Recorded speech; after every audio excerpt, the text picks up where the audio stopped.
Welcome to the Flute 360 podcast, where we incorporate a panoramic view of flute-related topics.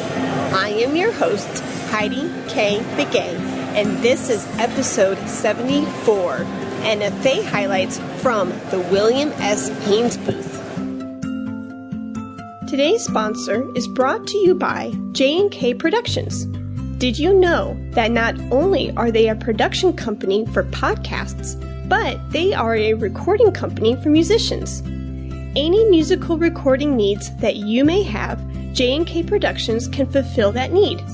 They have all the necessary equipment and expertise to record your next flute recording for college or graduate auditions, competitions, summer festivals, or a flute album. J&K Productions can record any setup imaginable, from solo flute, small chamber, flute and piano, and much more. Consider J&K Productions for your next recording project. Contact them at jkproductions.media.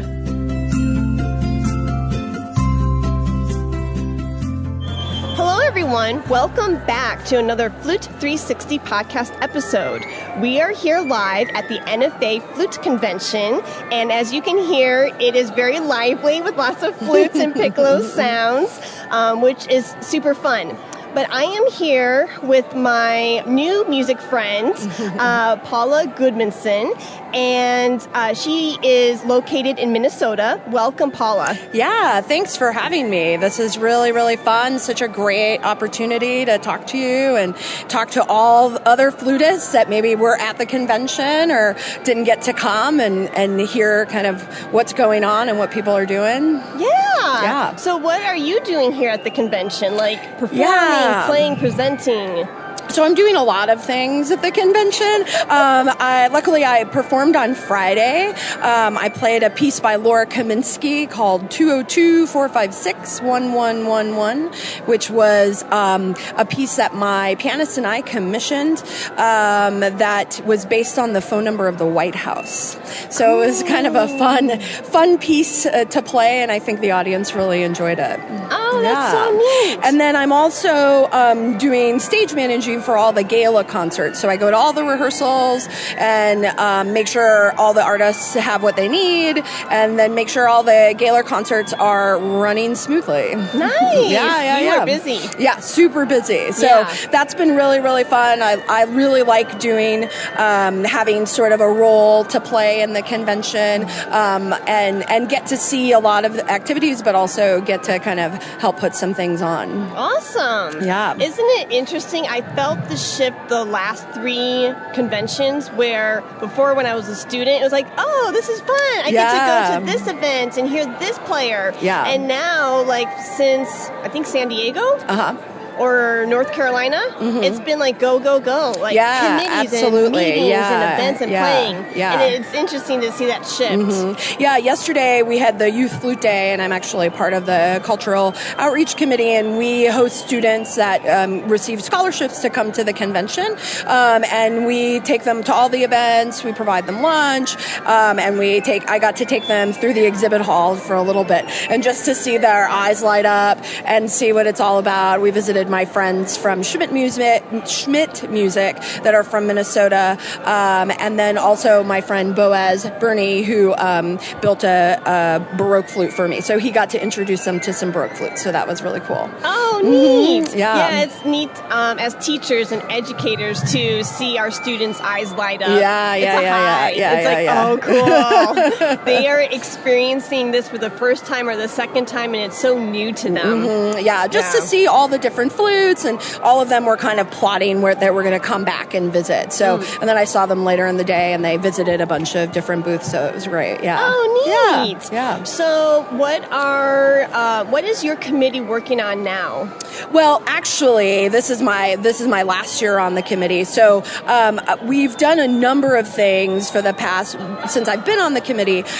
We've put together performances dedicated to composers of color, and so that's one big component. We always often have hosted a concert featuring composers from around the world and domestically that compose music for flute.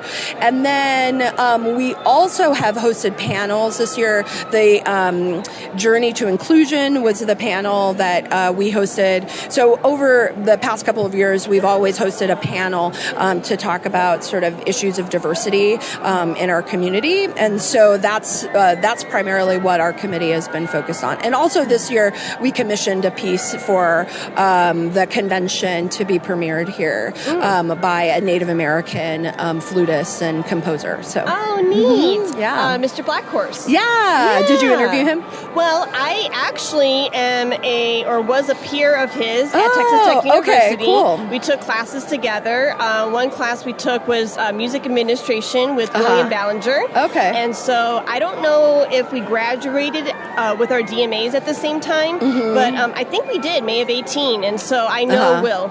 Okay, yeah. Fantastic. Yeah, his music is beautiful. Yeah, so that's primarily what our committee has been focused on, and just kind of raising the awareness of composers of color and performing their music. Awesome. And you said before we officially started that one of your passions is women and music. Yeah. Women composers. Yeah. So I started a project. Well, actually, this piece that we commissioned by Laura Kaminsky, I was just really interested in working with a female composer, and we reached out to her, and that was such a great experience. And so there are a lot of contemporary, not a lot, but, there are a growing number of female composers. But definitely one of my passions is bringing to light maybe some female composers that we don't know about. And so I use a lot of resources to find these composers. There are a lot of online resources like the Institute for Composer Diversity, which is a database which is searchable that you can find lots and lots of composers. I ended up using a database called Swedish Musical Heritage because I was interested in recording some Scandinavian women composers because I'm part Scandinavian and I was interested in kind of exploring that. And so I ended up recording 3 Swedish composers. My family is actually partially Icelandic. So I wanted to find Icelandic composers. So I found one to commission a piece from. Her name is Berglind Thomasdottir. So I'm working with her on a new commission. But then I've just recorded some pieces of these Swedish women composers that were all alive sort of during the Romantic period. So that's really cool. And just to kind of highlight those composers. That's amazing. I'm hearing a very similar theme with my talk with Brooke Ferguson. Oh, okay. She was just a powerhouse. The whole time we were talking, I wanted to be in this power pose. Yeah. Because she's just this confident, awesome woman. And just like you, she is so passionate about bringing awareness to minorities and women, and so I'm hearing that same theme. Yeah. I think there's just, sometimes women, particularly women, weren't really connected to maybe the right people in terms of publishing their music, didn't study with the right people. It's all about these connections. Yeah. And so I think making those connections that maybe weren't available really it allows people's music to be heard. This Laura Kaminsky piece I've played a number of times, and it's interesting every time sort of the interest in the piece grows because it has that sort of political aspect. But that's what I think is so important, is just getting those pieces performed and in front of people makes the interest grow. Because otherwise nobody's going to hear about the pieces or hear the pieces. For sure. Yeah, when I was listening to you say, women composers, 19th century, I was thinking about literature. I mean, how many women authors had to use a man's name? Yeah, actually all the 3 composers that I recorded, all except for one because she was well known as a performer, the 2 of them totally used pseudonyms, right? They won competitions with pseudonyms. So they weren't even able to enter competitions during that time. And actually one of them, her name is Elfrida Andre, and a lot of the works that I recorded are actually for violin, so I stole them. J&amp. But she's really cool because she was the first woman that was able to perform organ in a church. She basically fought all these legal things against the parliament in Sweden to be the first woman to perform in churches. And then after that, she fought to be the first telegraph operator in Sweden. So she was hardcore going after all these opportunities. And then she noted she wrote a symphony and she claimed that the musicians were playing it badly on purpose. You know? So she felt that sort of resistance to her music and what she was trying to do. So I think it's super important to kind of go back and rediscover and reclaim those pieces. Sometimes people think, oh, this isn't really high quality stuff. It wasn't, cutting edge stuff, but then it was. Right. It was definitely cutting edge. So going back and reclaiming those pieces are super important because they've been ignored. Yeah, and it's a part of the evolution. Yeah. It wasn't just Mozart or it wasn't just Schumann. I mean, they were part of it too. For sure. Very cool. And as I sit here and listen to you, I just can't. I'm reflecting on these past 4 days, and it's so interesting because to the listeners out there, I want you all to know that everyone that's come on here is so passionate about their topic and their field and their niche, and not one interview has been the same. But when you guys and ladies talk about your field and your passions, you are so well versed and so knowledgeable in the arena that it's mind blowing. You're just like a walking encyclopedia, and you're just like, boom. And I'm like, oh my gosh, I have to go back. I will, and I am going to go back and write all these names down, and then another world is open to me. And so for students out there, this is why this is here. Listen to Paula, listen to what she knows, and then dive into it some more. And I think that's important. We're not just reading off names to read off names. Paula's saying this because she wants to bring awareness.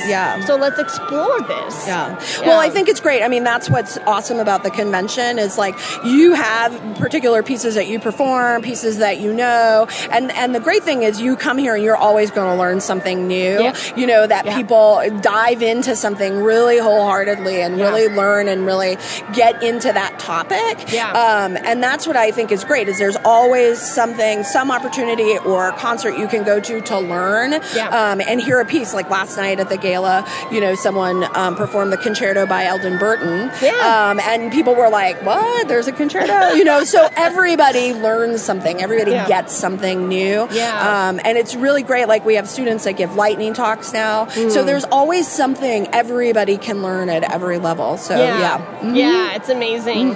Any final thoughts? Any little nugget that you feel very passionate about that you want students and or professionals and or amateurs to know? I think the biggest thing is that, the flute convention is for everyone. There's something for everybody.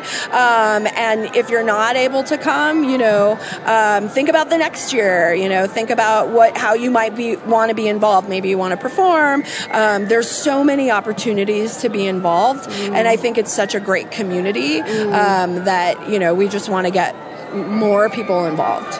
Perfect. Cool. Well, I wish you all the best. Thanks. Safe travels. Thanks. And I'm so glad our paths have crossed. Thank you.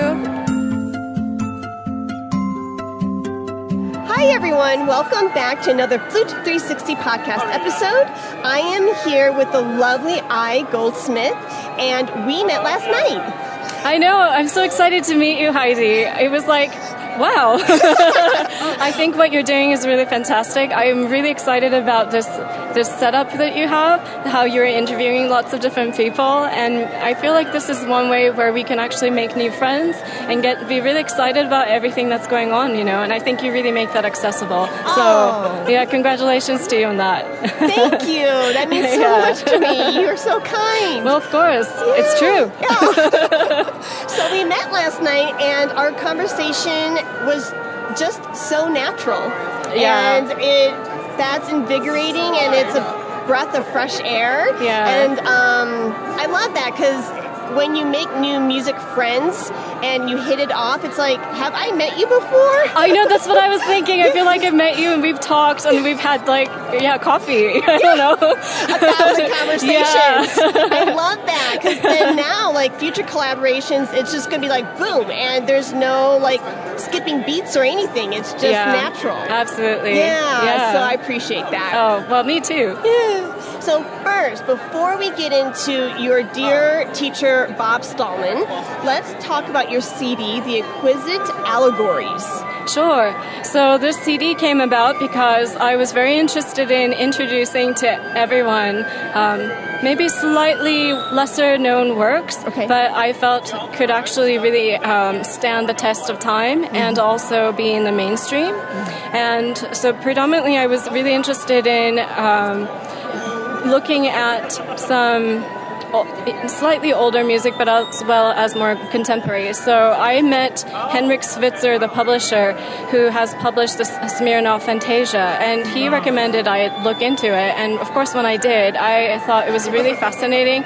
It is almost like I mean, I have to say, well, of course, Grigory would like to be known himself, but it almost sounds to me slightly French, but very Russian at the same time. There's a little hint of something that reminds me of Daphnis about it, but it's also, there's a little, kind of like an atmosphere or the Martin Ballade almost, you know, there's a little bit of that, and I thought, okay, that's interesting.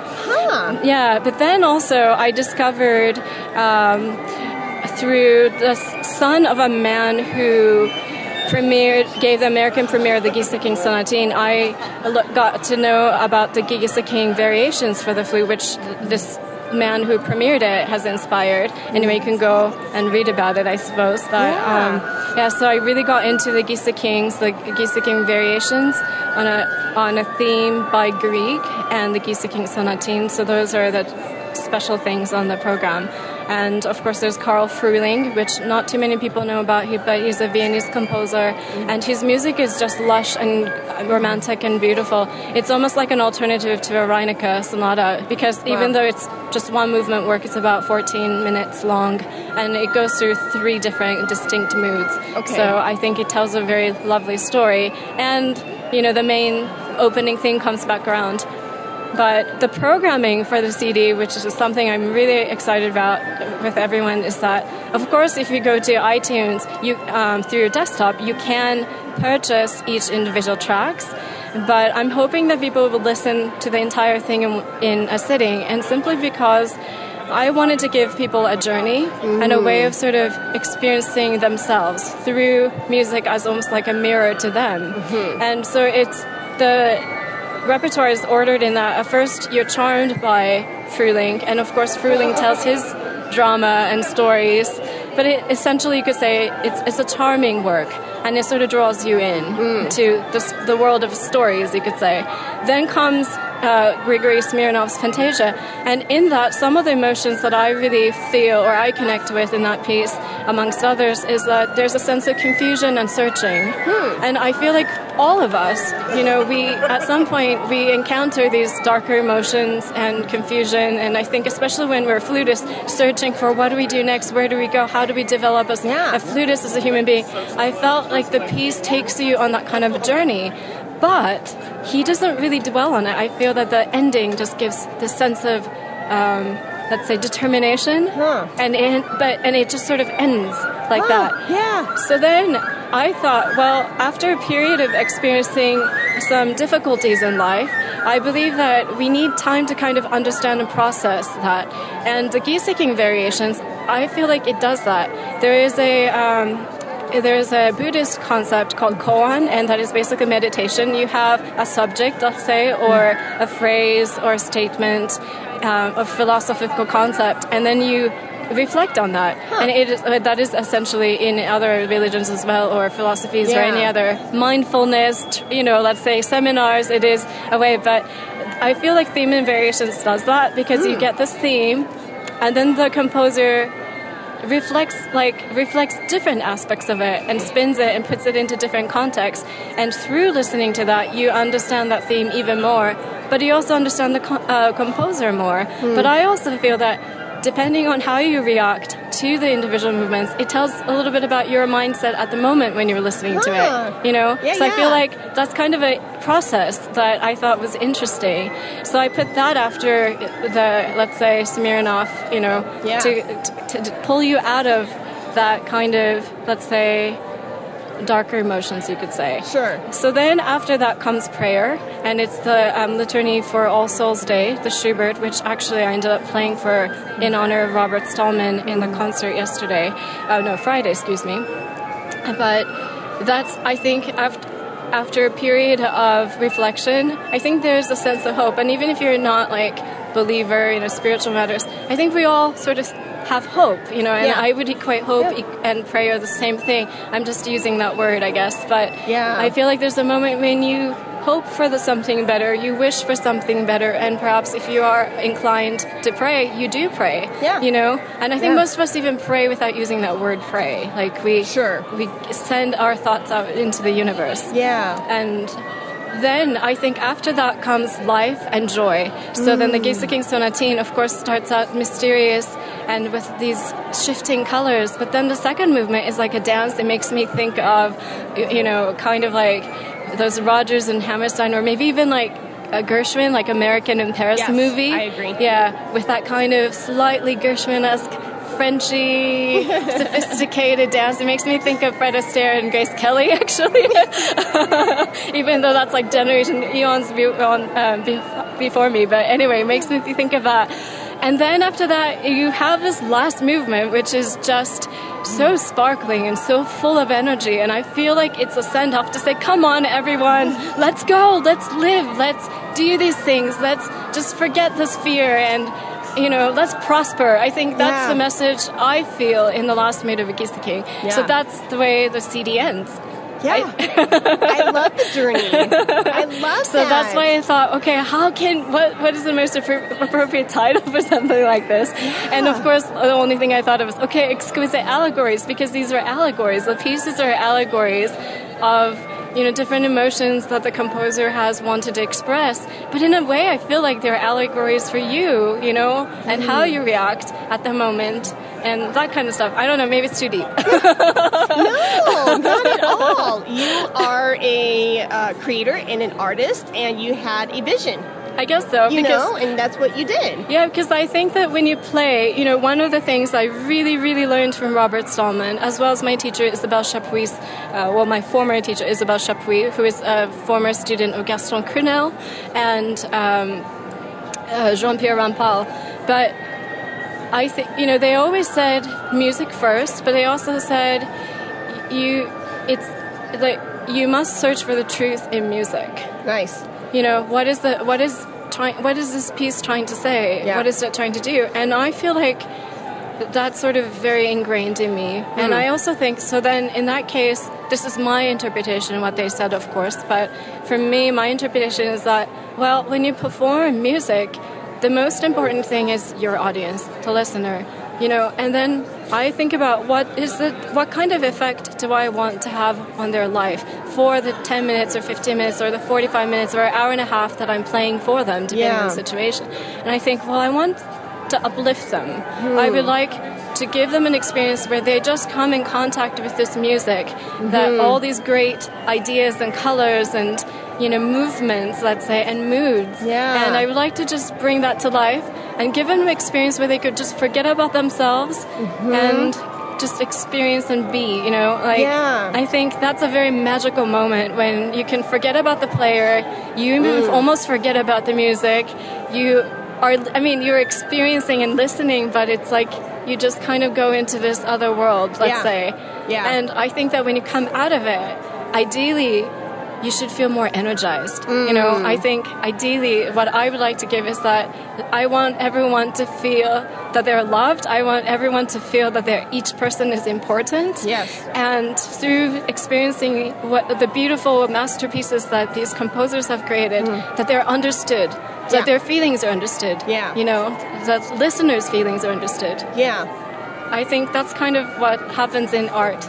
Oh my gosh. I don't even want to say anything now because I feel like I'm going to ruin the moment. No, you're not going to ruin anything. But listening to you, what I'm reminded of is for maybe younger students, I did this listening journal this past year. Because, school, you get so wrapped up with papers and research. And when I finished in May of 18, this past year, I was like, I have time to listen to the things I want to, whether it's classical, romantic, jazz, blues, pop.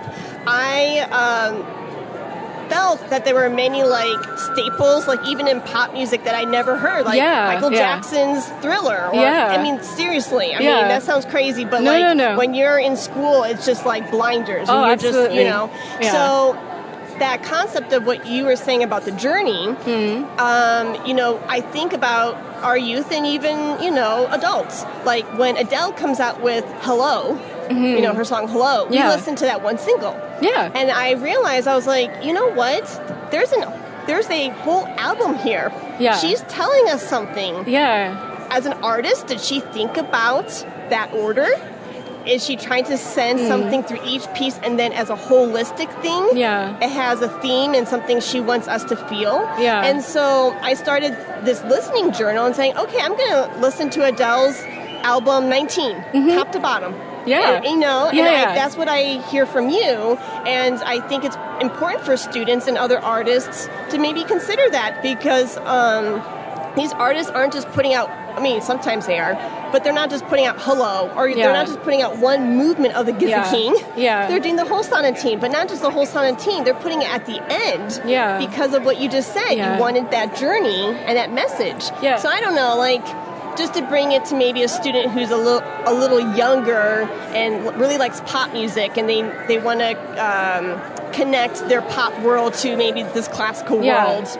And find something similar. Yeah, I think so, because there's a difference, regardless of what genre of music, there's a difference between compilation CD, and a CD where it's like an album, where an artist has thought through what kind of message and what kind of emotional journey they want to put you through, But I feel like pop artists do that too. They do put you through a journey. And then, of course, there are compilations where they just sort of throw things. And I think largely many classical CDs tend to be more compilations. I feel like they have great pieces, it gets put together, and then a big label, pushes it out or something like that. Yeah. So I thought, no, let's do something a little bit different. That's interesting. Yeah, I guess so. That's great. But I do have to say, one thing I did learn about recording, for people who want to actually consider recording, there are so many bits and pieces you never really thought about would be important. For example, I had no idea until I made this one, which is actually my second one, that when you edit, the concept of editing actually isn't to fix your mistakes, but it's actually to pick out the best colors or the best performance, best meaning the one that most reflects the general mood of the piece. So basically, the fabulous international player, flutist Göran Markusson, happened to be on tour, and I was being his driver, and as a return of favor, he said, okay, I will, be your producer for this, which I think he hopefully didn't regret, because I really took his word for it and put him to work. But he plotted the edits based on all the different takes we made. And he said, no, make these edits, make these cuts, which, I mean, it sounds weird, like I'm admitting they're edits. But my God, no. But then that's when I opened my eyes and thought, okay, so when you make an album, it's understood that they're edits, but the edits aren't necessary to fix a mistake. And, I don't mean to be like, but there are some imperfect takes that we chose for a reason, because they were more expressive, or they served a bigger purpose. And when he first proposed those takes, I was like, why? It's a clean take. Why would we do that? Are you crazy? But then he was like, no, come on. Yeah. What's important is that you create a performance. Yeah. You're not trying to create something clinical. Yeah. And I thought, okay, well, of course they're both, I think, different approaches. And I said, okay, let's take the risk. I'm going to go with what you suggest. Yeah. And so he left me a whole line of these edits for me to, go back and work with the engineer. So we worked with the engineer. And then again, for people who might be interested in producing the CD, they need to be aware that process takes time. And then comes this really fun part of being your own, let's say, conductor, where you can actually change the levels of the input of like the flute line and the piano line, and you can adjust the volume so that it just sounds just right, through the speakers. And in this particular recording studio I use, it's an old school studio. There are not very many of these left, apparently. But they told me there's a chamber upstairs where it's like just an open big chamber. There are a bunch of speakers that will output the sound that the engineer tells it to from downstairs, where we are sitting. And then there's our set of mics listening to how that sound is bouncing around the room. And that is what's creating the reverb. So we would play around with the output of the different speakers and just balance out the reverb. And we could actually change it through different pieces. So in general, we wanted a similar sound, so we tried to keep it the same. But there were a few instances where we had to tweak it. It got too blurry or whatever. So that was really interesting. And then, of course, there's another process of cleaning up the tracks, which is literally getting rid of hisses and little things like that, and that was called mastering. And it does actually give a polish to the sound. So we went there, and when I went to the master engineer, he says, okay, how many seconds of silence do you want between these? I was like, what? That kind of thing. And we would literally listen through and test out, okay, 2 seconds of silence, or 3 seconds. We would start with some default, I forget what it was, maybe 2 or 3. And then it's like, we would say, okay, no, between this piece and this piece, we just need more of this mood. So what if we add another second and it's too much? So we would add like microseconds, like, quarter of a second. I mean, this is ridiculous. This is like so nerdy. I can't believe it. No, I'm nerding out with you because my husband is an audio engineer. Okay. Oh, so you know exactly what I'm talking about. Oh, yes. Yeah. And, to watch him, this past year and a half with his podcast. I mean, I've seen him work before. I've seen him help me edit stuff for, graduate school auditions or whatever, and my own recordings. But it wasn't until this past year for the podcast how much I realized that recording engineers, they have their own art too. Oh, they do. It's magical. It is an art. And it's because I had to dive in. I had to learn the software. I had to learn how to do some basic cuts. If he wasn't around, I mean, he had to train me. I mean, he trained me for this. And he does it, I mean, even like him teaching about microphones and setups, and he's just like, plug in, plug out, boom, boom, boom, and he does it so fast. And here I am, I'm like, okay, chord in here, the bottom of the bass, you know what I mean? And you get to watch him do his thing, and he's in his element, and you're just like, wow. And then you watch him like fade in, fade out, cut here, cut there, how much silence, how much, thinking about the levels and mastering and balancing, and it's just mind-blowing. Mind-blowing. And actually that's an interesting thing because of course they're magicians, but what I also realized is, my teachers have said, let the music breathe. Especially like Robert Stallman is of Chapuis, like let the music breathe. Use that breath as part of the music. And they're not the only ones who say this. I hear you go to the different master classes and great performers are saying this, but as a student, I feel like you're so eager to play, you're just so eager to tell the story that we kind of bypass silence. But that even a second or fraction of a second of pause in middle of,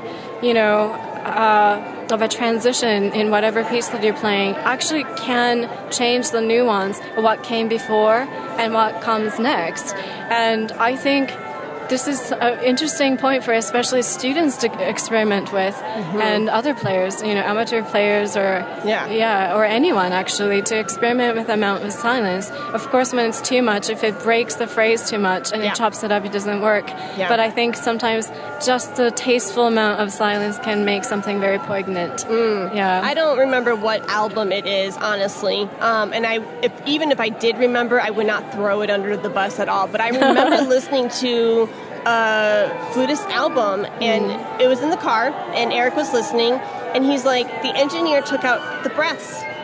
Why did the engineer take out the breaths? He's like, that's a part of the music. That's what gives it life. And he was really peeved. You know what I mean? And of course, not all the breaths can be taken out, because if it's like from phrase 1 to phrase 2 and there's not much time. But like in the beginning, or like when there's like a long pause, he would take out, and he's just like, the breath is so important. And so I know it's, I guess it's a part of the silence, because you're breathing before you actually, you know, make a sound. But that goes with it too. You know what I mean? We're human. We're not a computer, like a MIDI file. You know, hitting A.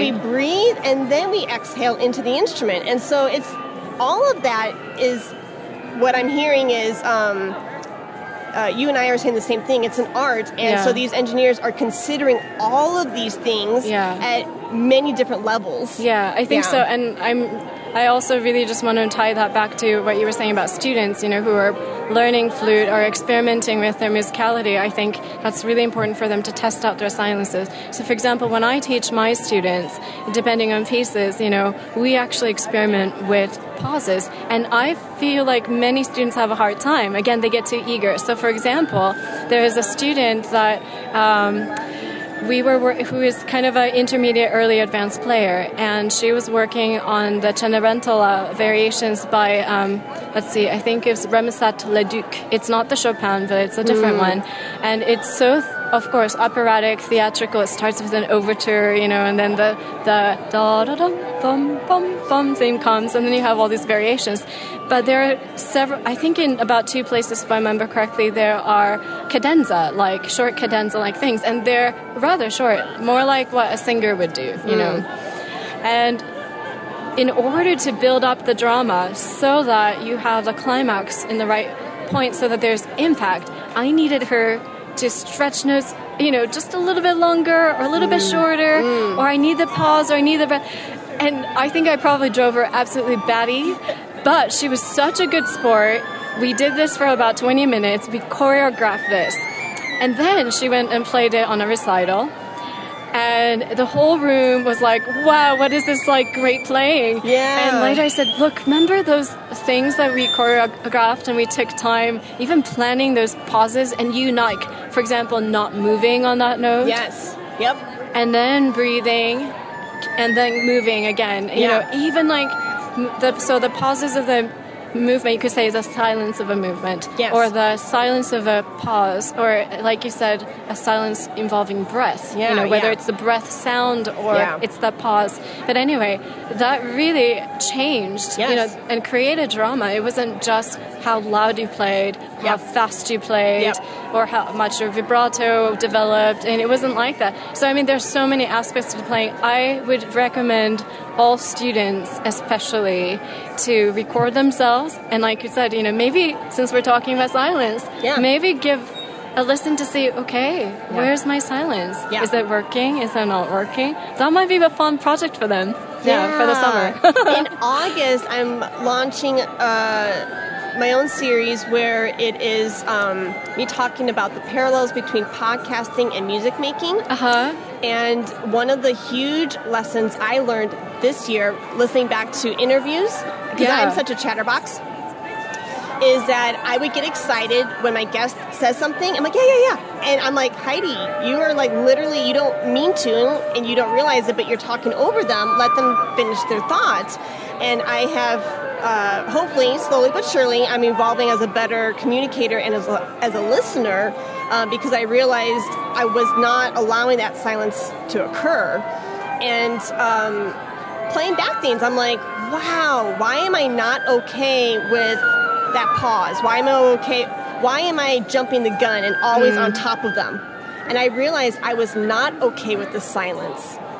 Maybe students, you know, and myself included, like, maybe they don't realize that the silence is okay, kind of like what you were saying, but just like, maybe talk, maybe do a fun little impromptu podcast on your iPhone with a friend. Have a conversation. And play it back. And be like, you know, because we learned our first language, probably like English or Mandarin or, you know, Swahili, whatever it was. We probably learned it first before our musical language. Right? Yeah. And so if I figured if I'm not okay in my English language, taking a pause and thinking and reflecting, and then think about the inflection and my organization of thoughts. What does that say about my flute playing? Oh, interesting. Yeah, and I have grown as a flutist because I've been a podcaster this year. Yeah, I think that's really fascinating what you say. And I find it also true, like, the more I kind of cultivate myself from the inside, and the more different influences I have through different interactions with people and other artists, it's not limited to just flute, I feel like it does change my music. Yeah. So I guess it's really just a journey, you know? We just keep growing with it. Yeah. And actually, there's something you said that reminds me of what we talked about yesterday, right? We were talking about languages, wasn't it? Yes, that's a beautiful transition. Let's talk about that. Sure. Yeah. So, I think, where was it? Oh, I said... The opera, the Italian opera. Right. I was saying, we were talking, and I said, I think the flute is a ticket. Like, I think of it like that, and hopefully some of your listeners can think of it like that. It's not like this trophy or this thing you have to achieve, but it's a ticket. So, for example, like when you have the flute, you have, let's say, the ability to open doors that you otherwise might not get to open. So, for example, one example of it is that when I got to study in Prague for just 2 weeks in a summer program as a student, I was studying with Robert Stallman there. And, we would have private lessons and master classes and ensemble coaching in various, different chamber music set up.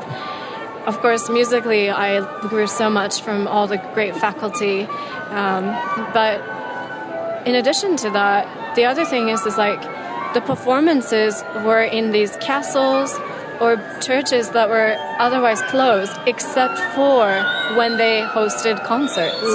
And you literally walk into this palace that's, just gorgeous. And of course, I think that was really fascinating. And that's one literal way where I felt like, oh, the flute is a ticket. I think actually that's when I realized the flute is actually a ticket, And because of that, I got to, for example, in Prague, I got to work with, it was a Czech, we played Nielsen Quintet, and there was a Czech player, there was a, clarinetist from Spain, there's another lady from Scotland, and then there was me. And the other people didn't necessarily speak so much English, only the Scottish lady or girl and I spoke English. And at some points we ran into situation where we're like, okay, how do we communicate? And then of course we just resorted to demonstrating the music, but also talking in Italian musical terms, Smart. And then we got along so well. Aww. And it was just so amazing. And I really thought, we definitely, flute is a ticket, not just to places, but to people. Yeah. And you just feel this camaraderie, I think is that the right word? Yes. And friendship develop out of that, And then another experience where I felt like the flute really, maybe this is not ticket, but languages, because then as I realized that flute was a ticket, I'm starting to explore, okay, where else can I play? Yeah. How else can I play? And for example, one summer I got to be in Italy at an opera festival performing, and of course it was so cool to go into Rome one day and go to Ricordi, the famous Ricordi music store, and pick up a copy. And I thought, well, let's pick up the Swiss Shepherd, because that malarkey, I guess, I don't know, but I thought, wow, that seems like a cool, fun Italian piece that, I've grown up listening but never played. Why not? I have a little time, let's just play this. And I remember playing back in the villa, and there was a turn in the it's a and I'm playing, then all of a sudden in my head I hear arrivederci, it's like this flow, and I'm not saying that that's exactly what happens in the music, but again, there's an inflection. Yes. And so many of the Italian words that I was learning or hearing, they have a strong syllable in the earlier part of it. That's not true, but a lot of the accents went penultimate, but the ultimate syllable was always gentle. Arpeggio. Or something. Vivace. I'm just trying to think out loud. Retardando. I don't know. Like, vivace. Yeah. Like che, but then there's a withdrawal. I'm totally blanking. I don't know why I can't think of it. Ad-lib, but I totally get it. Yeah, and then you can hear why we learned that you have, for example, strong syllables in a meter and a weaker syllable that follows. Yes. That kind of thing. Yep. And it kind of sort of, in my head, in a weird way, like it sort of started to kind of come together. Nice. Also, one of my best friends, she is German, and she and her family, they live in southern Germany, and I have had multiple visits with them, and I don't speak German. I never studied German. I would butcher it if I ever have to speak it, but around them, slowly as I visit them, I got used to hearing German. And her little girls would start to teach me words, I say Nacht, and I would say Nacht, and, oh, no, you said naked, and I'm like, how do you say Nacht? Like kind of thing. So we would play around, but anyway, so they would teach me, what is the bird, like, I think it was like Flügel or something like that. Okay. But anyway, they would teach me, window, Fenster, Fenster, but like these kinds of words. Yeah. And what was interesting is I remember practicing at their house. I was practicing Mozart, and I think it was Mozart D major. I was practicing, and as I'm practicing, I think, okay, well, what would happen if I tried to hear it as like a German way? Because I feel like, for example, when my friend Verena, she plays the flute, she's a flutist, like, she resonates a lot kind of in the nasal area. Yeah. And her tone color is rich and has this depth to it, and I thought, well, but that's exactly where she resonates many of her German words. Not all, of course, but many, And I thought, I wonder what would happen if I actually, like, just sort of try that. And I didn't mean as like a caricature or to make fun, but I thought, let's experiment. Tone colors, let's have fun.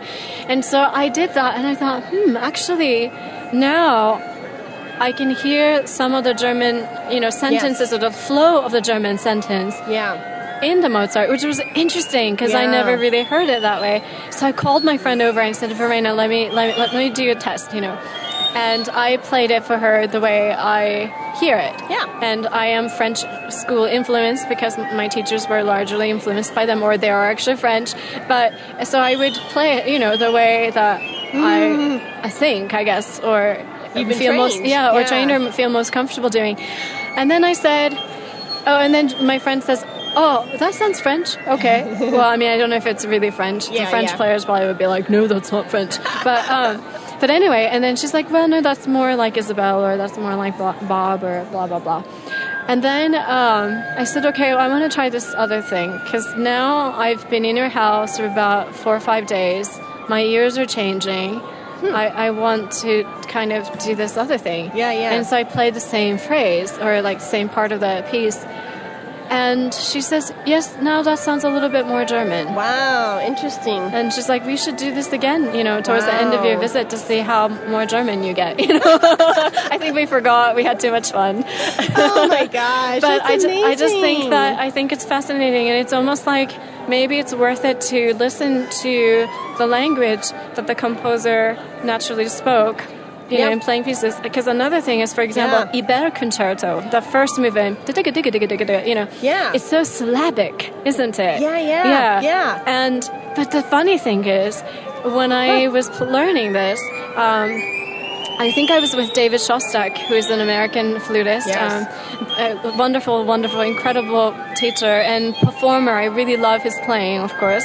But then, during the summer, I went back home, and I studied with Isabelle Chapuis, that same piece.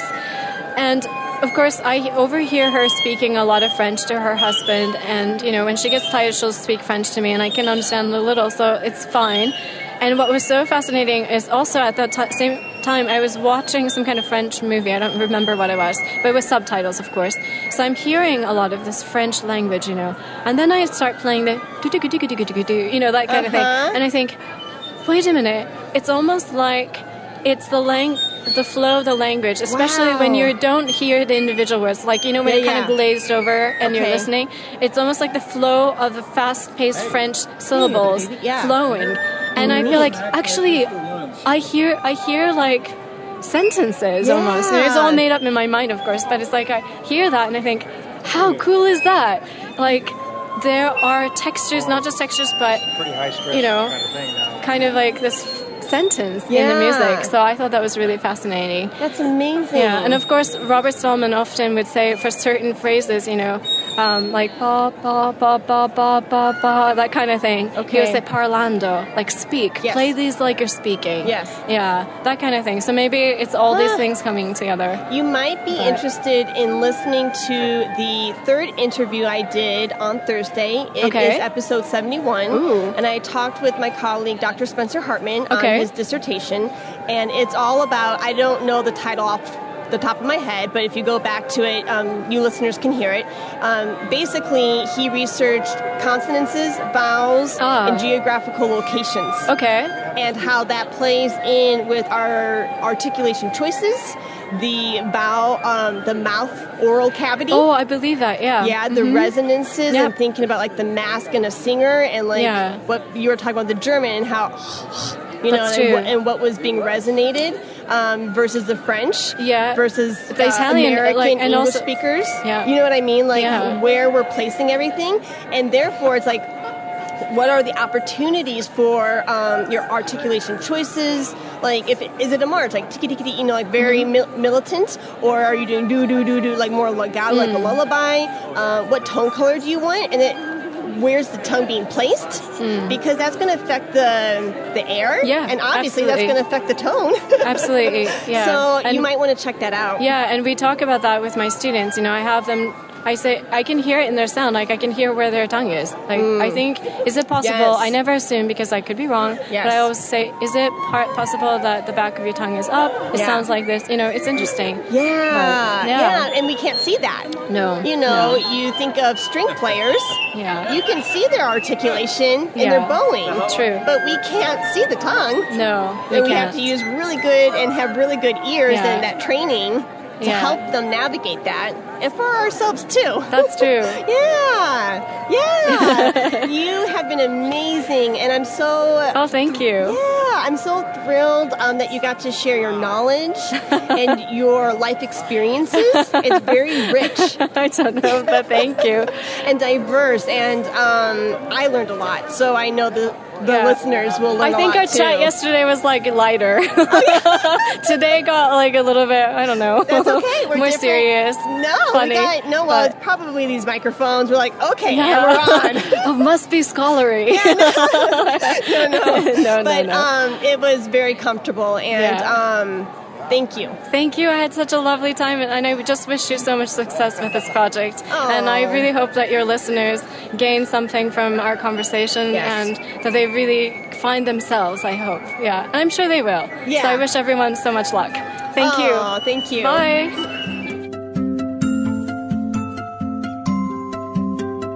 Welcome back, Amanda. Thank you for stopping by the Haynes booth again and going back into your memory log and realizing that a special announcement needs to be made. So tell us about this commission, and I'm sure other flutists are dying to hear this Heidi. wonderful I'm announcement. I'm so excited. Thank you so much for giving me the opportunity to do this.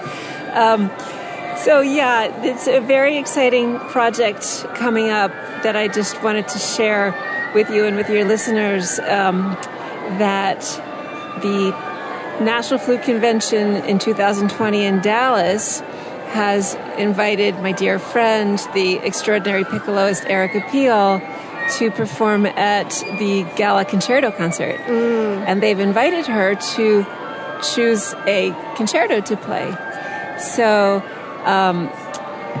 in collaboration with the National Flute Association and with the program chair for 2020, Jennifer Grimm, we would like to create a commissioning project for, here's the project is going to be around my piccolo sonata, which the marvelous musician and commissioner and good friend Regina Helcher-Yost commissioned me to write in 2018, along with a consortium of players around the world. Regina got this piece off the ground, and she brought it to life along with the 23 other co-commissioners. And it's very much a community piece in that I had all of these players in mind when I wrote the piece. And it's Erica and I are now sort of, we were both talking that it needs to be orchestrated. So while it is a sonata, it works really nicely with piano and piccolo. I feel that it has a lot of potential to sort of a la Ravel, in how Ravel orchestrated a large number of his piano pieces and really transformed them as orchestra pieces and gave them a whole different kind of life. That's sort of how we're envisioning the piccolo sonata transforming into a concerto. So we are going forward and starting a GoFundMe campaign to raise funds for me to do the work of transforming the piece and orchestrating the piece and reconceiving the piece. And we gravitated toward this sort of collective approach because that just seems to be the way of the flute world. Is the flutists are very much a community and who come together to make things happen. And that's how Regina got this commission off the ground, and that's how we're imagining proceeding with the concerto version of the piece. How wonderful. The flute community is very collaborative. Yeah, we are a very special bunch. Creating opportunities for one another and helping each other out and creating ensembles together and commissioning composers and creating a new body of work. And it's quite marvelous. Oh, great. And Erica Peel is such a wonderful piccoloist. Yes, she's a wonderful piccoloist and a wonderful human being. And we've had a lot of fun performing and rehearsing. We played a recital together in March in 2019. And it's just it's a really nice collaboration. I'm very, very honored and thrilled to be doing this project with her. Awesome. That's amazing. Well, special announcement for Flute 360 listeners. You guys are getting the first dibs on this information, and please feel free to go to the GoFundMe account and consider contributing. Is that safe to say, Amanda? Yeah, thank you. Yeah. Because then you get to be a part of it. That would be amazing, and so incredibly appreciated to help get this piece off the ground. And I would like to just say one more thing, if Please, I may. Yes. Just in terms of me, I've been writing a lot of flute music, and I've sort of been embraced by this community in a way that means a lot to me, and it's helped me get some music out there that I wouldn't ordinarily have written. And also some other players who have really helped me out are Cobus Dutoit, who put together a large consortium 2 years ago, in which I wrote court dances that we premiered together at NFA, and also Julietta Curenton, who commissioned me to write Feathers and Wax in 2013, and then a long time ago Sue Glazer, when I was still a student, actually. And all these opportunities have really made me develop so much as a composer, and just I'm so grateful to all of the people in my path and the flutists who have been supportive of me and my work. And to you for giving me this opportunity, Heidi. Thank you. Oh, don't mention it. It's my honor. Yeah. Well, I'm so glad that our lives and our paths have intersected for us to talk on this platform and to make new music friends. And I just wish you all the best in your upcoming year and all of the works that you're putting out for our flute community. And we thank you very much for your dedication and your creativity within our community. So thank you, Heidi. Yeah. have a great rest of your time at NFA, and I know we'll be in touch in the near future. Sounds great. Thanks so much.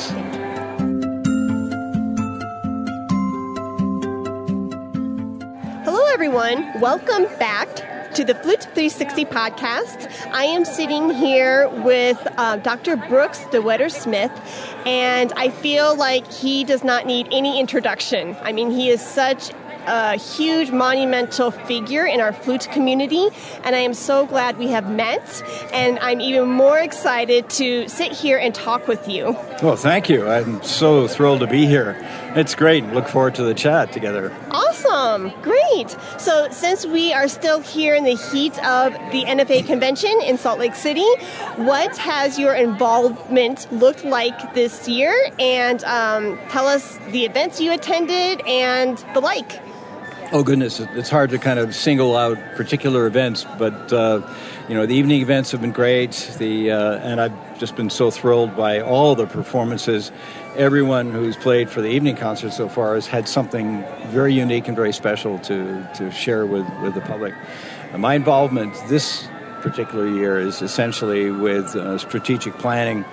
And Zart Domborn-Eby and I, as past presidents, were asked to join the board of directors to take a look at where we are, where we aren't, where we'd like to be, what we need to do to get there. It's the practicality of it all, and to do some brainstorming. And I mean really brainstorming, trying to think out of the box. So we've spent Friday morning and Saturday morning for about 3.5 hours each morning, just exploring opportunities for what the NFA can do. One of our great pleasures has been the success that these regional flute clubs have had. And their success, I think, has a lot to do, although not exclusively, but a lot to do with the impact of the NFA.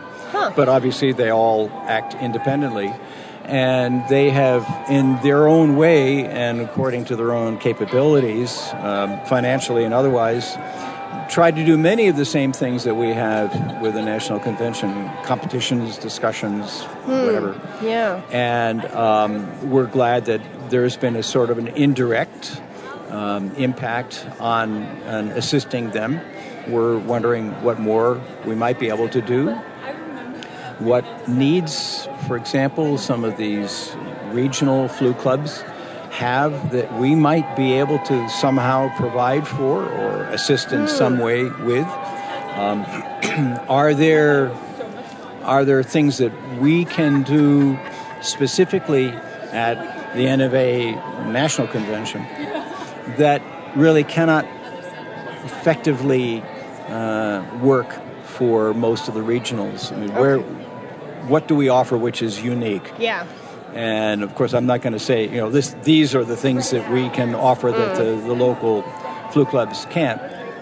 That's something we're trying to sort out. Yeah. And obviously, one could ask the question, should the national convention provide something totally different? Maybe we just do what we're doing. Yeah. And just keep carrying it on, because obviously we can bring in some soloists that perhaps would be more difficult for some of the regional flute clubs to do. So maybe what we're doing is fine, but we're looking at lots of different parameters, because we're coming up to the 50th anniversary. This is the 47th, as you know. Yeah. And that's a chance to really stop, pause, reassess. Has the mission of the NFA changed? Have the needs that have been put upon the NFA by its membership changed?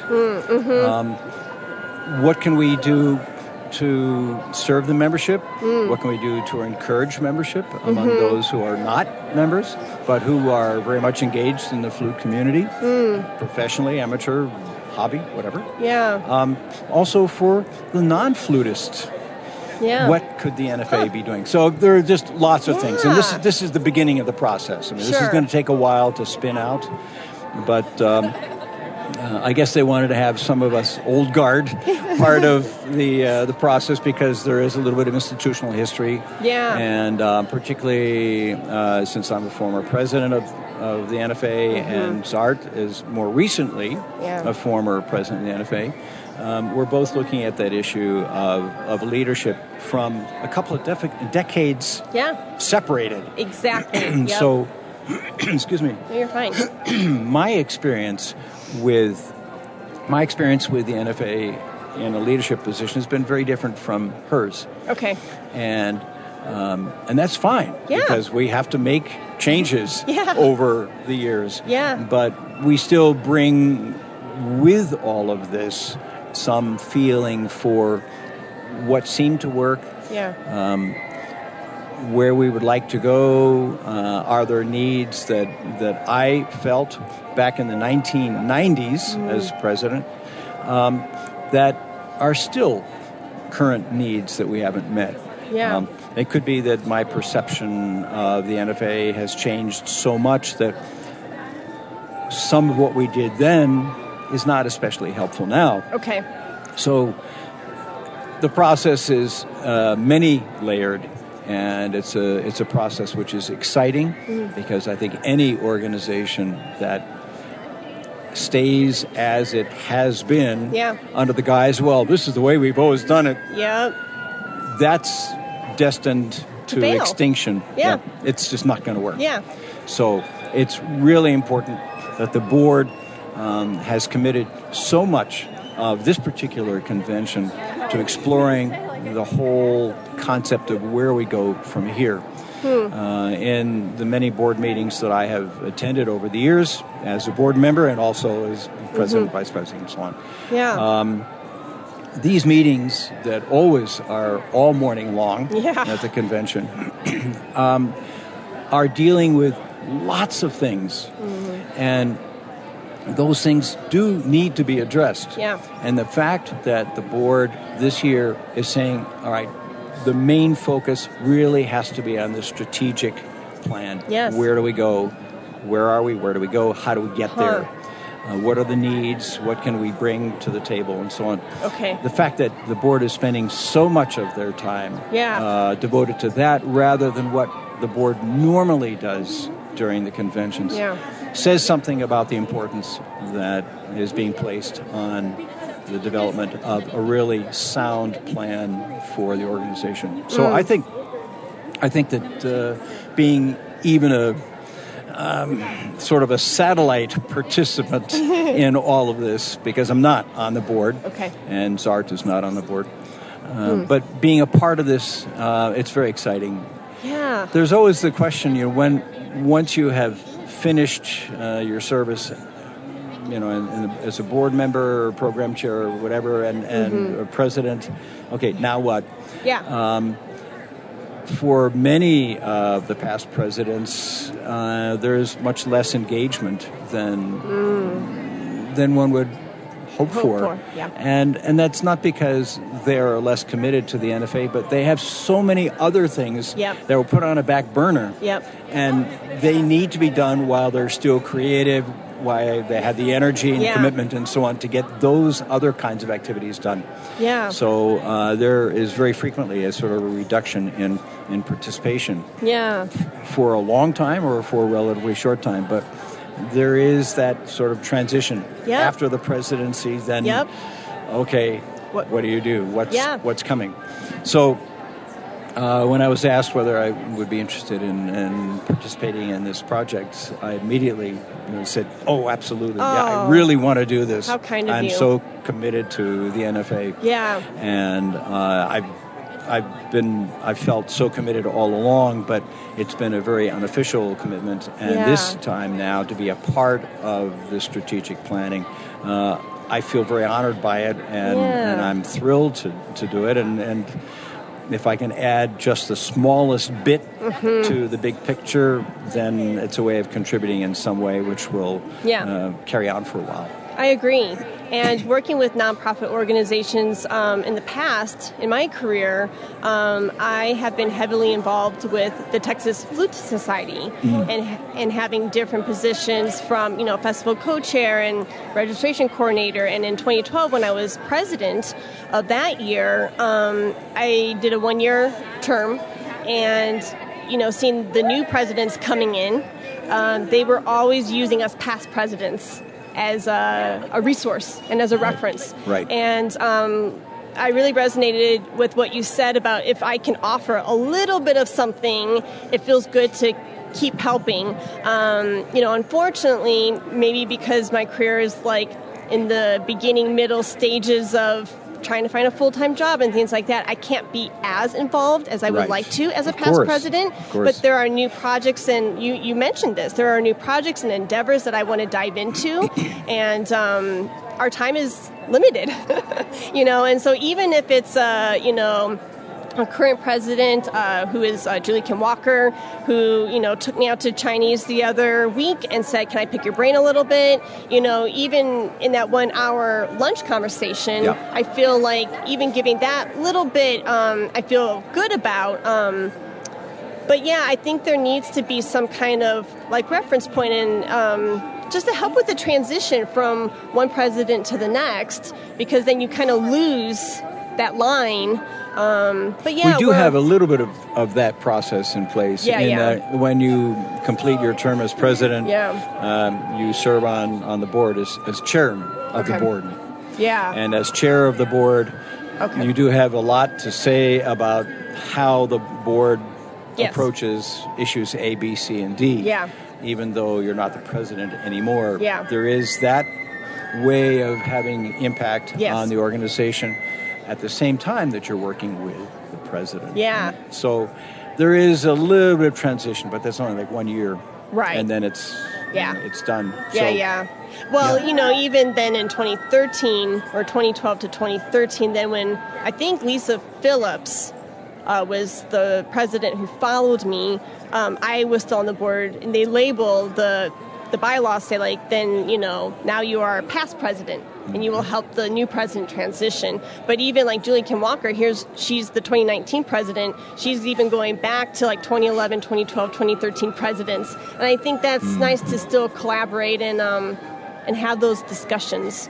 We also have a practice which has been put in place in the last few years as an attempt to try to engage the past presidents somewhat in the NFA, and that is that we have a meeting every year of the past presidents that are present. And many are present. They just don't do a lot outside of the convention. I see. But many do come.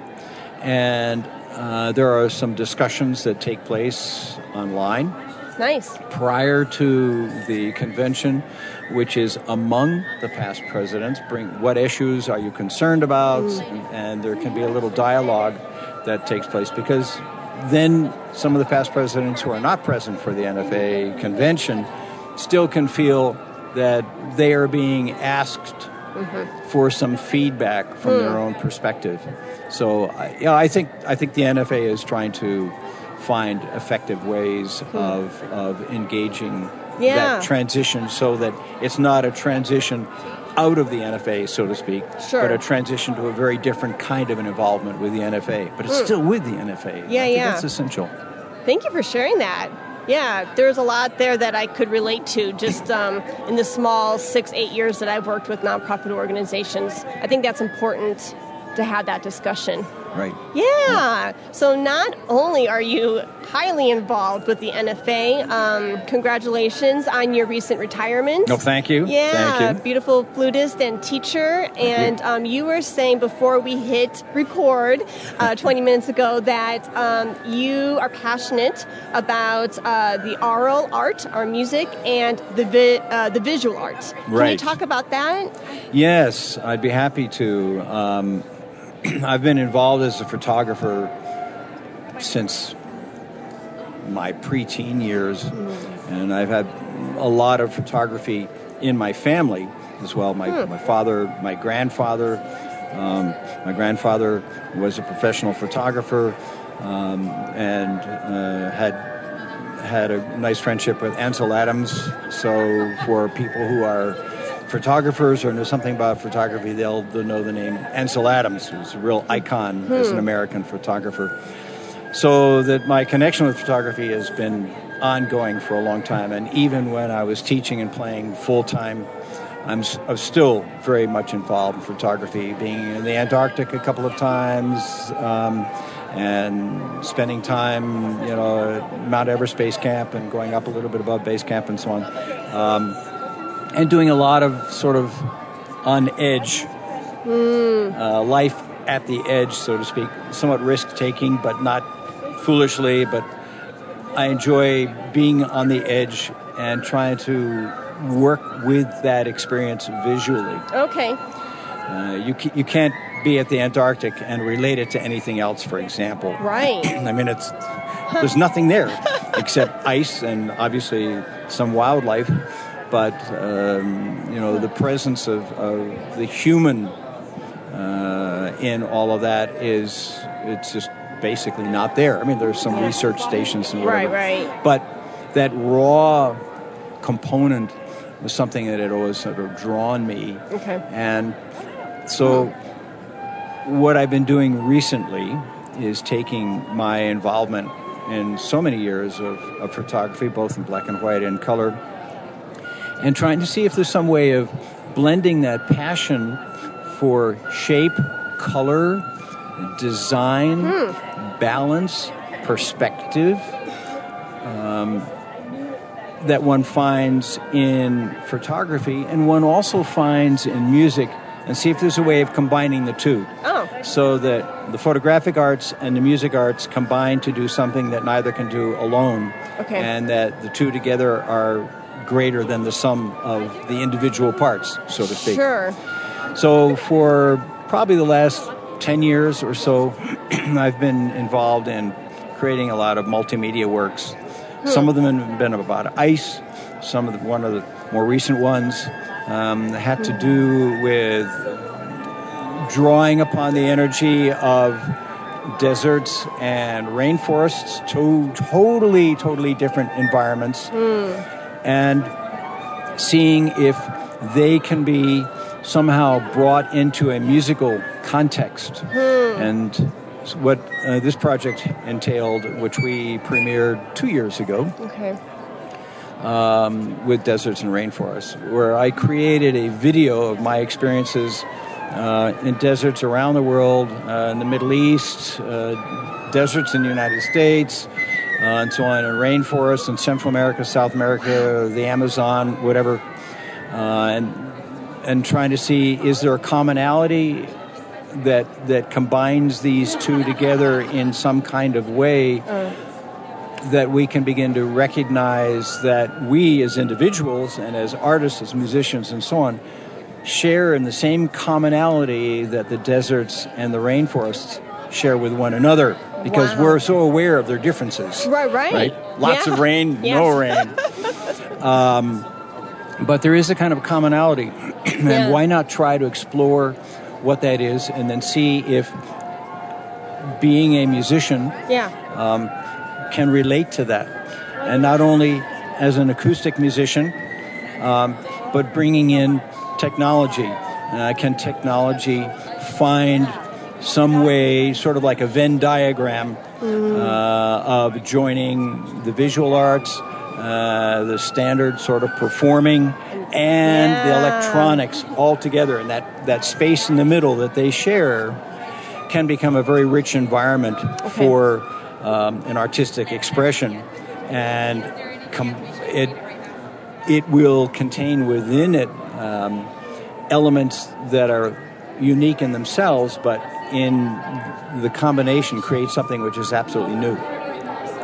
So I put together this piece, as we want to call it a piece. This creation a couple of years ago, and it involved video that I put together from rainforests and deserts, an alto saxophonist, myself as a flutist, and 2 computer operators, one working with purely digital material, another working with a digital manipulation of analog sound sources. And this entire production was about a half hour long, and it was only improvised. Wow. Nothing was written out. Sure. We had some rehearsals, obviously, because without some rehearsals and a sense of shape, it just becomes chaos. How does it begin? How does it end? You just kind of do your own thing and then figure, okay, well, it's gone on long enough, so I put the instruments down and call it a day. Yeah. No. Yeah. You've got to provide some sense of shape, some proportion, some outline. form. Yeah. I did another work recently, and this was on the subject of ice. Okay. But it wasn't strictly icebergs in Antarctica, although it included that as well as in the Arctic. But I also included some photography I'd done from inside glaciers. Oh, wow. And also doing some visual sort of microphotography of melting ice crystals and the sound of melting ice crystals by having a colleague of mine had a wonderful ability to work with recording the sounds of melting ice from inside. So he put a microphone into this globe of water, and the microphone was obviously waterproof. And then froze the whole thing. And then decided, let's start the thawing process and let's record what is happening on the inside of this globe of ice, which is about 12 inches in diameter. What's happening from the inside out? And we can see the outside melting, the sides dripping and whatever. That's the obvious part. But is there something going on the inside of that ice? Interesting. Okay? So this particular piece was all about the character of ice. Okay. Whether Arctic, Antarctic, whatever. Yeah. Glacial or just ice that you've put into a freezer and freeze, right? Creating a video of all of that that I had done of ice here, and then collaborating with Lowell Lieberman, and I worked with Lowell so that he would write a work, and I said to him when he was in Chapel Hill, we were talking about the whole project, I said, what's going to happen is I'd like to have music, video, and dance. Nice. So I don't want your music to sound like background music. You're not writing background for a film. I want the music to really have, its identity. But it will be done in consort with what I will then create visually. So that I was going to take the visual design of this thing from the shape of the music that Lowell composed. And then once I had put together a video component to his music, then I would send that up to Boston to be choreographed. Then we'd have all three, the visual, the music, and the dance, and we put that together and create a new work. And we premiered that several years ago, and it's called Ice Music, and it's published by Presser. Wow. So people can get the music from Presser, and it's just the music. It's not the video. If people want the video, they can certainly get in touch with me because that video component is there. There are some performances that are being planned, and I've been contacted because they've seen the video. It's up online. Or the whole production is online, and they said, well, could they get the video component, but they don't have the facility for getting it choreographed, but they'd like to be able to have the music in the video. Of course. So I can provide the video, and then they can do as they wish. But that was a fascinating collaboration of three different artistic components: composition, performance, and dance. And was a lot of fun to work on. Wow. There have been a number of other such experiments that I wanted to try to put together to create something new. And I'm also working on a new work now, which is much more abstract. And it will be with the same instrumentation, this alto saxophonist, and I'll be playing flutes, and I say flutes, plural, various types of flutes, whistles, just working with head joints, whatever, avant-garde techniques, and the two computer performers. Yeah. And this will all be abstract, so the photography is abstract, and our playing will be even more abstract, and the plan that we have is to work within the computer technology world with software so that what we play, totally improvised, but what we play has an impact on what is being displayed. Okay. Because working with Lowell and some of these other projects, I've started with the video and then we kind of see where we go, or with Lowell's music, obviously his music, and then adding the video to it.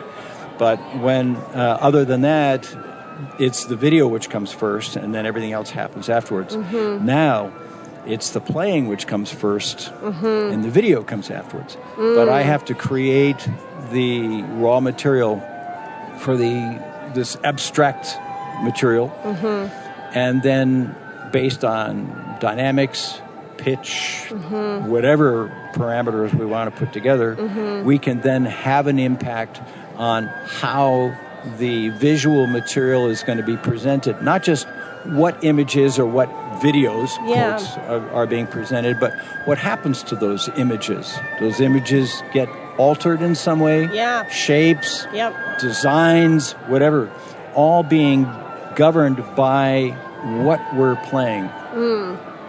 And so that the structure of what we play will have everything to do with the structure of the video. All of that is improvised, but with a grand plan of, well, we want to begin with this type of thing after we learn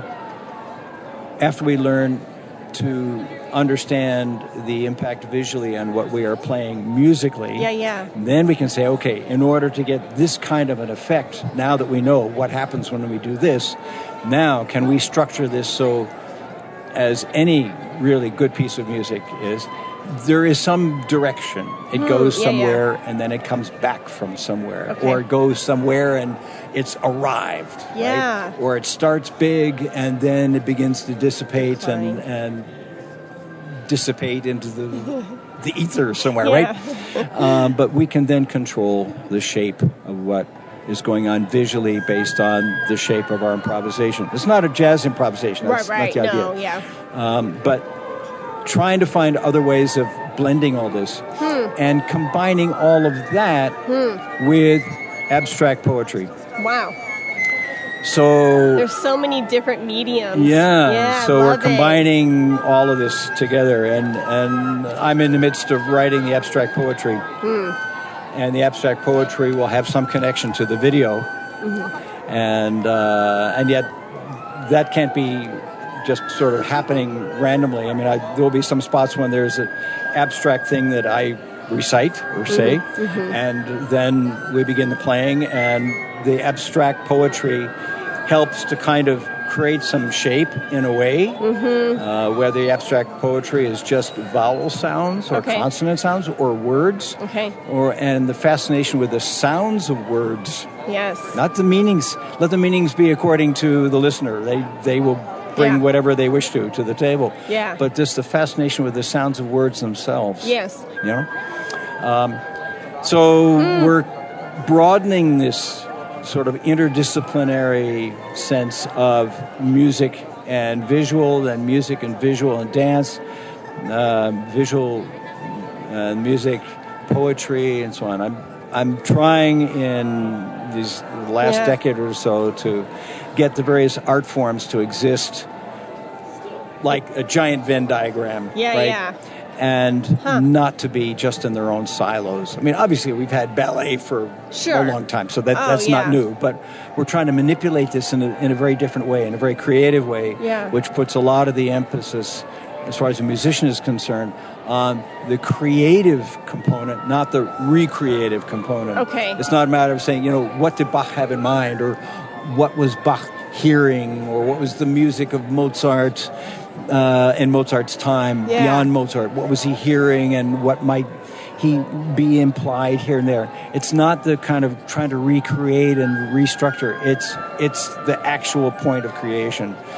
Just as a really good jazz artist is creating on the spot, why can't that sort of sense of creativity exist when several art forms are working together and finding a commonality in there? So that's amazing. In a couple of words, that's what's going on. Thank you for sharing your work. Oh, you're welcome. It sounds so inspiring. And since you mentioned ice quite a bit, I just went to Romania, and I know. And in one of the master classes with Irina, she's a Russian flutist, she was talking to the performer, and it was specifically on the Prokofiev Sonata, first movement.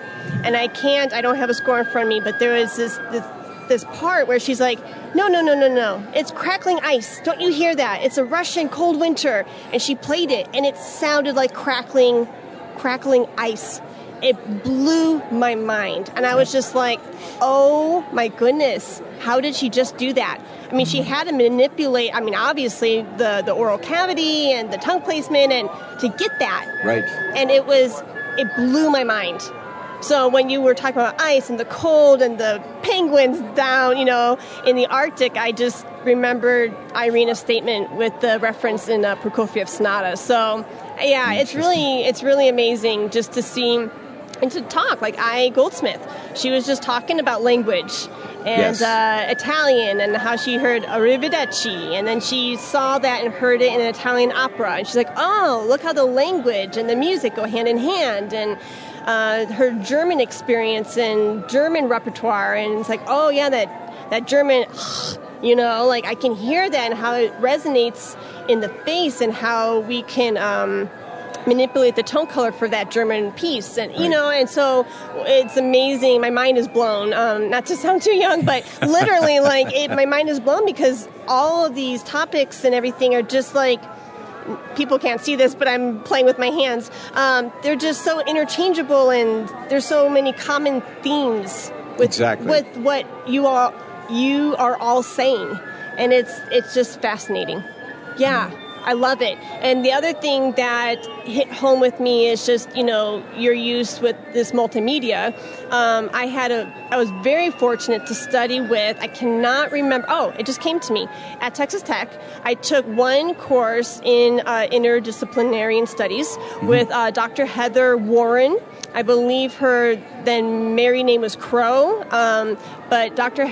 Heather Warren Crow, and I took this course because I thought I was going to stay another 1.5 2 years to add on a PhD in music administration, and I was like, okay, you're crazy, you need to finish up the DMA and go home. But she was fascinating. I mean, literally her lenses on her glasses, one was circular and one was square, and she always wanted to have people feel something, and she composed a lot of her own works, and she studied, the giants in these different fields, but similar work that I'm hearing that you're doing, that she presented in her lectures. And so if anyone is interested to check out her compositions, because there are a lot of themes of what you are saying to what she taught us. And so I just wanted to put that reference and that resource out there for the listeners to see if they want to dive into this realm. Right. Yeah. Well, the arts really don't exist in a vacuum. Yeah. I mean, we may be sometimes blamed for living in silos of sorts, but in reality and in the most substantive sense, the arts are engaged in the same process, and I think that is essentially to express meaning in life. And we all experience joy, we all experience terror, we all experience sadness, we all have lots of common experiences. What generates those experiences, of course, is different from one to another.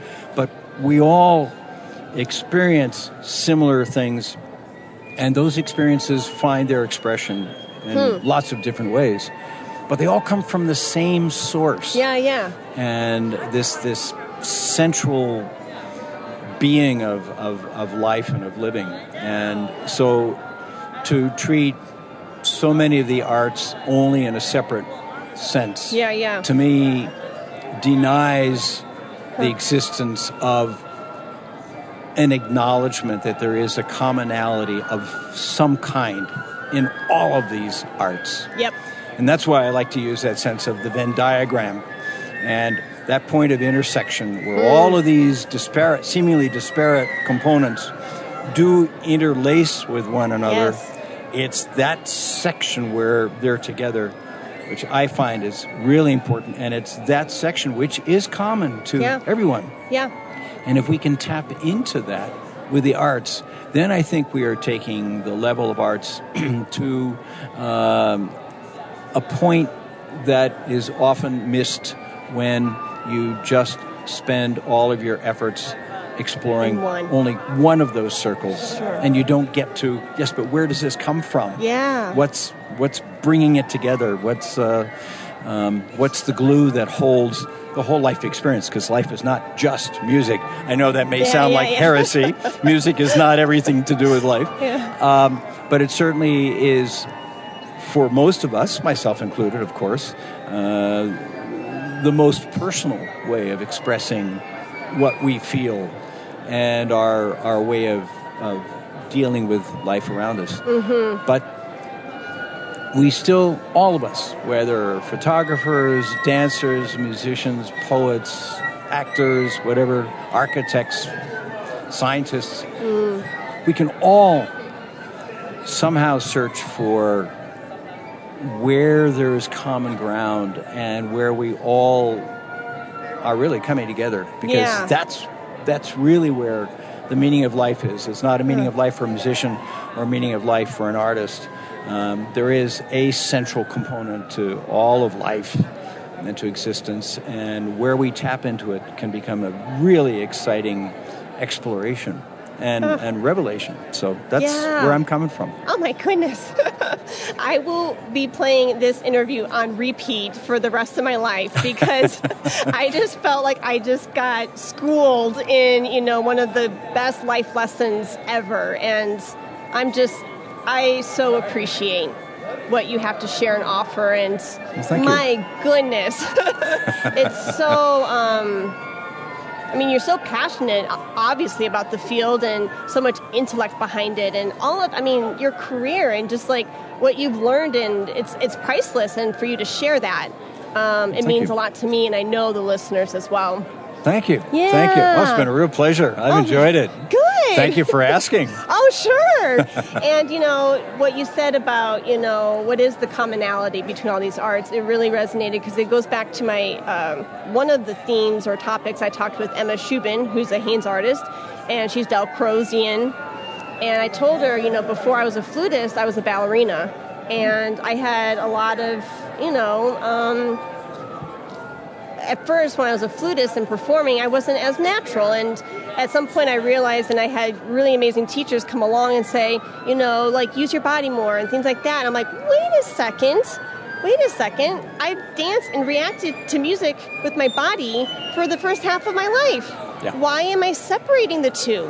That's ridiculous. And the minute I had that epiphany and I felt it, and it came alive again, and I found my roots, my flute playing, my music just also became alive. Yep. And it was more enjoyable. And I'm like, that was stupid. Not calling, me stupid, but just like the logic of it, like music is dance and dance is music. And So you're experiencing, from what you described, exactly the kind of thing that I'm trying to explore and to spend more time with. Yeah. That's exactly right. Good. I love that.